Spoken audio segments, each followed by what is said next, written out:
What's going on, YouTube? This is your boy Horror Gamer here, coming at you with one of the videos I told you I was going to. It is my review of a certain comic book that I told you I was going to do. It's called DC House of Horror. Now, before I get into this, I'm going to let everybody know, spoiler warning. Spoiler warning all the way. Okay? I'm going to tell you what happens in this book. I'm going to explain to you what I liked about it, what I didn't like about it, what I wish they would fix. But other than that, let's get to it. Okay, so this comic book is kind of like an anthology thing. I don't know if you ever seen like movies that are anthology based with basically it's different stories. Okay? The first story in this book, it's about Superman's landing, okay? How, Martha Martha Clark saw him in the spaceship or whatever. Well, in this one, it's a little twisted version of it. He lands, but he's evil, okay? And he starts attacking Martha. And, she's running away, trying to get away from him. But then ultimately, in the end, he ends up killing Martha, okay? And that's basically the premise to that one. It was okay. That particular story, I'd probably give a 6.6 out of 10. It wasn't bad, but it wasn't the best. Okay? And then the next one, and this one, it's the Wonder Woman, where I guess they're playing with a Ouija board, and they connect to the spirit of Wonder Woman or some Amazonian. It's supposed to be Wonder Woman, but she's like a murderous spirit, and so she possesses this girl, and then this girl ultimately murders everybody in the comic. And it was good, but like again, it was weak. It seemed like it was just missing something. Like the best part is when the girl was naked in the park, and the cop found her, and he was getting ready to help her out, and she like flipped out on him and stuff, and then she killed him and took his clothes, and then she went home, and I guess her dad's like a real abusive asshole drunk, and he told her, you're just like your mom, a whore like your mom, the only thing your mom ever did good was die, and shit like that. Well, she ended up stabbing him in the face at the end, and as she's looking in the mirror, and instead of seeing her reflection, she sees Wonder Woman, which it was okay. I'd probably have to give that one a 7 out of 10. I mean, the premise of it was awesome. It's just the execution of it wasn't the best, And then the third story was a Harley Quinn story where she was a ghost that was continuously haunting the guy and making him kill people and just haunting the guy, just tormenting him and stuff. And it started out there with the guy, he was with a work group that was tearing apart Arkham Asylum, and he walked into her in a shower or whatever, but she wasn't there. She was a ghost, but he was the only one who could see her, so she attached herself to him, and then ultimately she was having him kill like his girlfriend and his co-workers and everything. And then the one after that, it was a Batman one, but this time it was like the Harley Quinn one, but with Batman and the Joker. So basically, the Joker was just inside Batman's head, like messing with him and making him see things that weren't really there.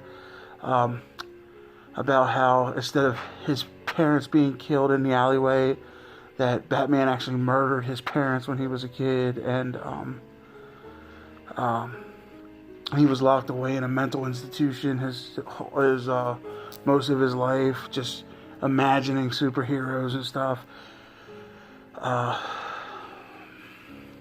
And then ultimately in the end, like the Joker got to Batman so much in his mind that it was like Batman was a Joker. Bruce Wayne was Batman, but Bruce Wayne was also the Joker.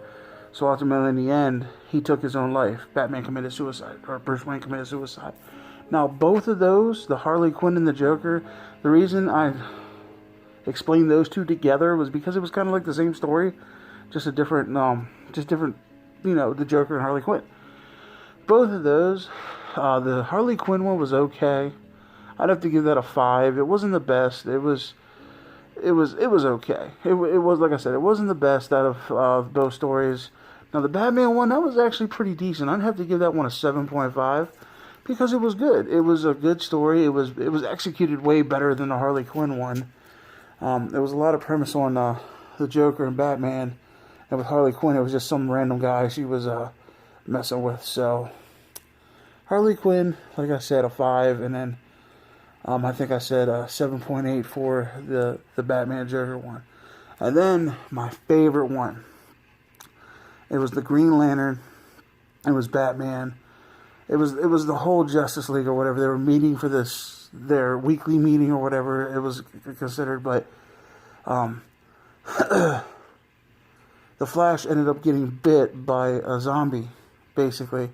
And so he's up in this... he goes up to the Justice League headquarters and he starts biting everybody. Everybody starts turning into zombies.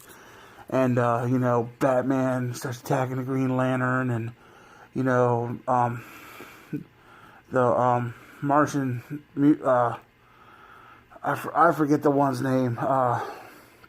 He ends up getting bit. Wonder Woman gets destroyed, but she doesn't turn into a zombie. The only ones who turn into a zombie are the Flash and Batman. But they're up there wreaking havoc, killing everybody, eating everybody. And so that one I'm going to have to give 9 out of 10. Because I like zombies. I like stories like that. It was fun. That one was a fun one. And then the next one was the Two-Face one where they were in they were being attacked by this huge alien creature, and they were locked in a Gotham stadium, and there was a murder on the loose and whatever, and it turned out that Two-Face, it was Harvey Dent at the time, and they were looking for this murderer, and then it turns out that Harvey Dent was the murderer, locked in with all these people. He was cutting off their faces and everything, and then at the end, the only reason you really knew it was Harvey Dent because the big alien thing burst through the window with some fire and burned his face and everything, and that was showed Harvey, Two-Face at the end. I'd give that one about an 8.6 out of 10. That one was a good one. It was fun. It was a little confusing at times because he was talking like he's the hero, he's the villain, blah, blah, blah. Kind of internal battle, but a solid 8.6 out of 10. And then the final one was so dumb. It was a Shazam one. And this kid, he's being taunted by this piece of paper that this homeless old guy gave him. And all he's talking about, all this paper saying, say the word, basically say Shazam. And it's following him and tormenting him. And just, it was stupid. But it wasn't too bad. I'd give it a 4 out of 10. Just because it was kind of boring, to be honest with you. It, just a piece of paper, say Shazam, say my name, blah, blah, blah, blah. It's just like, bro, really? No. I couldn't deal with that. That'd be annoying as shit. I'd throw that fucker away, but, yeah. So, out of all these, the zombie one was the best, but this book, I like the way it was written. They were pretty good, and all in all, I'd give this about an 8.8 out of 10.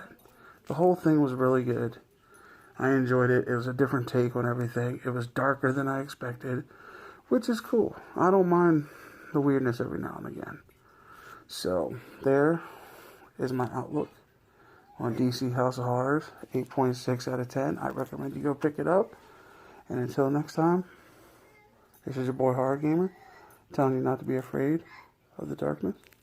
Embrace it.